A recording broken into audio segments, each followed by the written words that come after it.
What is up, zombies and ghouls? Spaced here, coming at you with a review of AEW Fight Forever. Now, this game was touted as being a spiritual successor to the old WWF No Mercy and Here Comes the Pain games, but does it really hold up to those standards?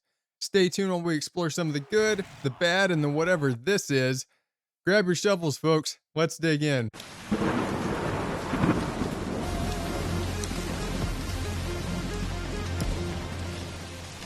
I'd like to start off this review by saying that this is 100% non-biased. I have no particular attachments to any of the more recent games, whether that be from WWE or any other smaller companies released within the recent years. In fact, my favorite wrestling game was actually SmackDown vs. Raw 2007, which came out, I believe, in 2006. I might go further into detail on why that's my favorite game in a later video, but for the sake of time, let's just keep it AEW Fight Forever for now. The game starts up with a really clean UI, and I do mean clean. It reminds me of games from the mid-2000s, such as like Tony Hawk Pro Skater and the like, with minimal clutter and very easy to read. Following that, we have some really nice character models, one of which can be seen at random in the menu screen. These character models are very reminiscent of the old school wrestling games. Some are more arcadey looking, like Kenny Omega you can see here, while others touch on a more realistic look like Jeff Hardy seen here. Some people may not like the mixture of arcadey looking models alongside the more realistic ones, but I personally think that they both look great, although it would be cool to have an attire with a more realistic version alongside the arcadey one, just so you can get the feel of what you're going for. Speaking of attires, I really love the fact that they put some unlockables in this game. I don't want to go very far into this because there's a lot of good content on this from other creators, and I'm not a fan of spoilers. But just know that there is some fun little things to unlock in the game, and it's always a good thing to have unlockables. The controls are very pick up and play friendly, as you can see in the image here. I think that this is great and really leans into the arcadey feel they were going for, but don't let that fool you. There is some really rad stuff you can do in this game that it doesn't tell you how to do, at least not at surface level. Things like how to springboard by pressing a combo of face buttons or doing moves on the apron. I'm still finding new things out how to play even after more than a full week's worth of playing the game. I've put probably in between 70 and 80 hours now, so it's probably like two work weeks worth of playing the game. I do have one small nitpick, and I will say I don't know if it's done on purpose due to the animations or if it's a bug, but sometimes there is a little tiny bit of input delay. Speaking of the animations, I think Ukes did a great job here for the most part. All of the animations are done by hand, unlike the WWE 2K games that are done via motion capture. Usually this is a matter of preference, and I personally prefer the hand-done animations because the gameplay generally tends to be more fluid when they're done that way. There is a few hiccups here and there though, where the animations will either clip or miss the mark entirely, and I can see where this would be potentially a deterring factor for some players, but the sound on impact alone alongside some of these moves is crazy satisfying. Now, in regards to the sound of the crowds are quite authentic. You can definitely tell where they pulled directly from live shows or they put a ton of people in an enclosed area and recorded them.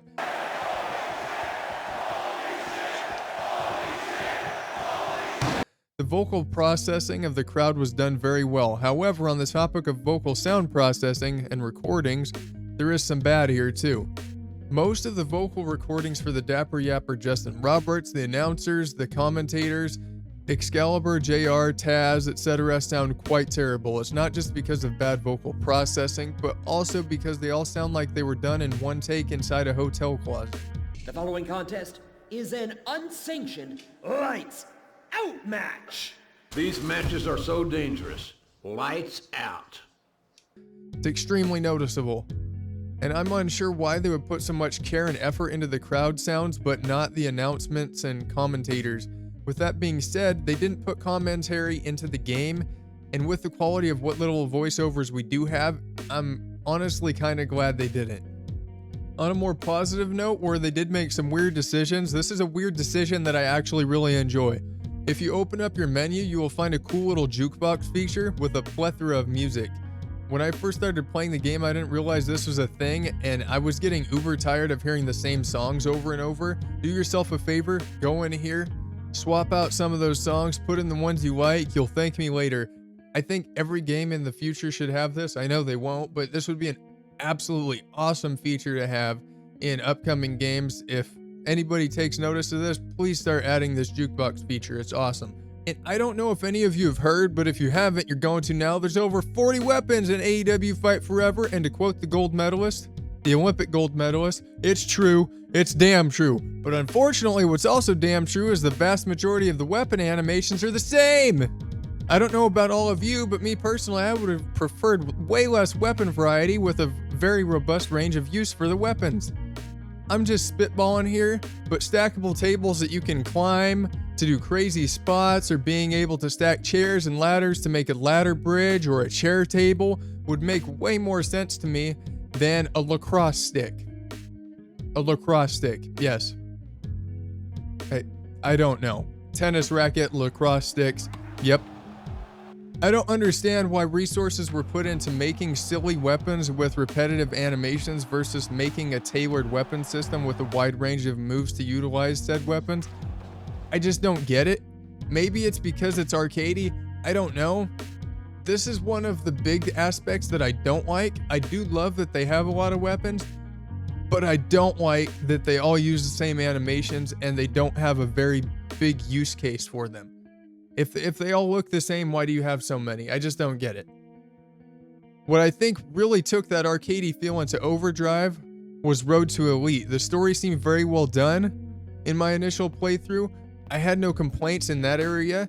You level up your skills, eat at restaurants, do matches on Dark, Rampage, Dynamite, and 4 different pay-per-views from AEW's first year. Unfortunately, Road to Elite just felt lacking after the first playthrough. The first time you play it, you're like, hey, this is awesome. It reminds me of those old school wrestling games that had those branching storylines. Then you play it a second time and sweet jumping zombie Jesus, the plot holes just start falling through, don't they? There's no consistency with the mode. If you win a championship, it's never mentioned again after that match. You have tag partners decide to turn on you at set points in the story. Random events happen that are never mentioned again, the majority of which make absolutely zero sense. I don't know if the mode was designed like this due to budget or time constraints, but after the first playthrough, it's quite bad. The sad part is you have to play through it multiple times to unlock the secrets, characters, whatever, just like I was talking about earlier. The things that I said that I wouldn't mention spoilers about. I'm not spoiling how to get them, but it's bad. You have to play through it multiple times. I'll just leave it at that. Then come the mini games. Well, they're not necessarily bad. I don't think resources should have been put into making them. I saw someone mention this in the community, and I totally agree. The only way I would see mini games making any kind of sense is if they were an online lobby system or something similar where you could play them in between matches while waiting for more players. But as it sits, I absolutely see no use for them whatsoever. Let's touch on online for a moment. If you're on PC, this is what you're looking at for player count on the platform. You're probably thinking, well, Spaced, at least they put crossplay in the game, right? Nope. No, they didn't. That would have made sense, right? Because wrestling games have a history of low player base on the PC. But nope. Not. And I have a pretty good idea as to why. According to these comments that I pulled from the Discord after a fan asked for information on crossplay, community manager Zaidi, I'm not quite sure how to say his name, shed some light as to why it's not in the game. His comments on the matter as follows: certain platforms will suddenly take a huge cut of profits of every copy sold. He also mentioned server infrastructure costs and states that cross-platform is not common for a reason. After speaking to some members of the modding community and game developers that I know, I've come to the conclusion that the game uses Epic Online services for its networking compatibility between players. This is almost always, not always, but almost always used to provide crossplay compatibility. What further points to this is the fact that the game is only available on Steam right now for the PC, and they have no plans at this time to bring it to any other platforms on PC in the future. Steam has its own means for networking that, from what I've been told, is easier to set up than Epic Online services. I speculate that this could mean that crossplay was more than likely planned at some point but scrapped due to whatever platform that had contractual stipulations to take a cut of every sale of the game. After doing a bit of digging, I found an article from PC Gamer that could point us to which platform could have potentially caused the base game not to have crossplay. Notice that I said base game there. I'll touch on that in a minute. This article states that Sony has bestowed royalties for crossplay games sold on other platforms if said game is to be sold on their platforms. I'll be sure to link it in the description down below for anyone that wants to check it out. I don't know about you, but that's enough proof for me. Let me know what you think in the comments. So what does all this mean?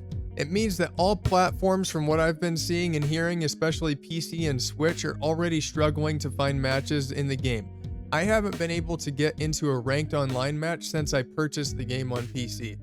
Since the game launched, I bought it on launch day. I have not been able to get into a match online in a ranked lobby since I bought it, which really sucks because these badges right here are only unlockable through playing ranked matches.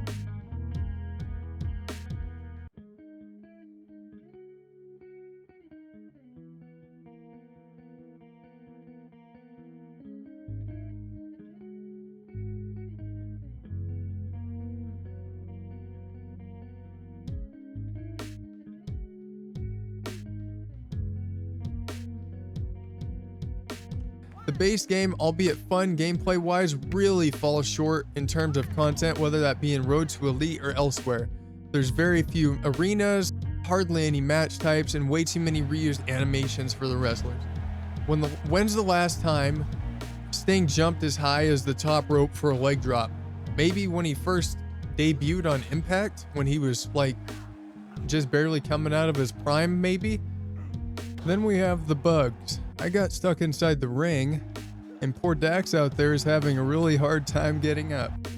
Now, while these bugs are funny, how would you feel if this happened to you when you were playing an online ranked game, working towards those badges I showed earlier? If you could even get into a match. Don't even get me started on the pinning system. This should have been left in the past where it belongs, or at the very least optional.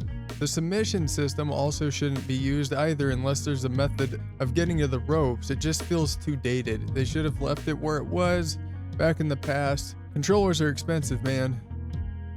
Overall, the game has great bones but no meat. There's a lot to be desired here, and before anyone goes down in the comments to say I'm hating the game and not giving it time to grow, I say this.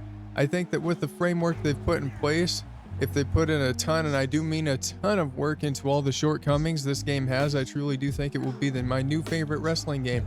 I think it possibly could become the greatest wrestling game of all time, and I hope they get it there, and I believe that they can. Now, on that note, I did want to touch on what I was speaking about earlier in reference to the base game. Now, there is the Stadium Stampede mode that's going to be coming out soon. TM, you know. I believe that this mode might be crossplay because they reference it here not as a game mode coming to AEW Fight Forever, but kind of as a separate mode. Now, in my mind, I believe that that could kind of get around the Sony's royalty fee thing for their crossplay stuff. But I guess we'll just see. Only time will tell, right? Anyway, thank you for watching. Y'all know what buttons to hit. And, you know, just remember, don't get bit. Peace.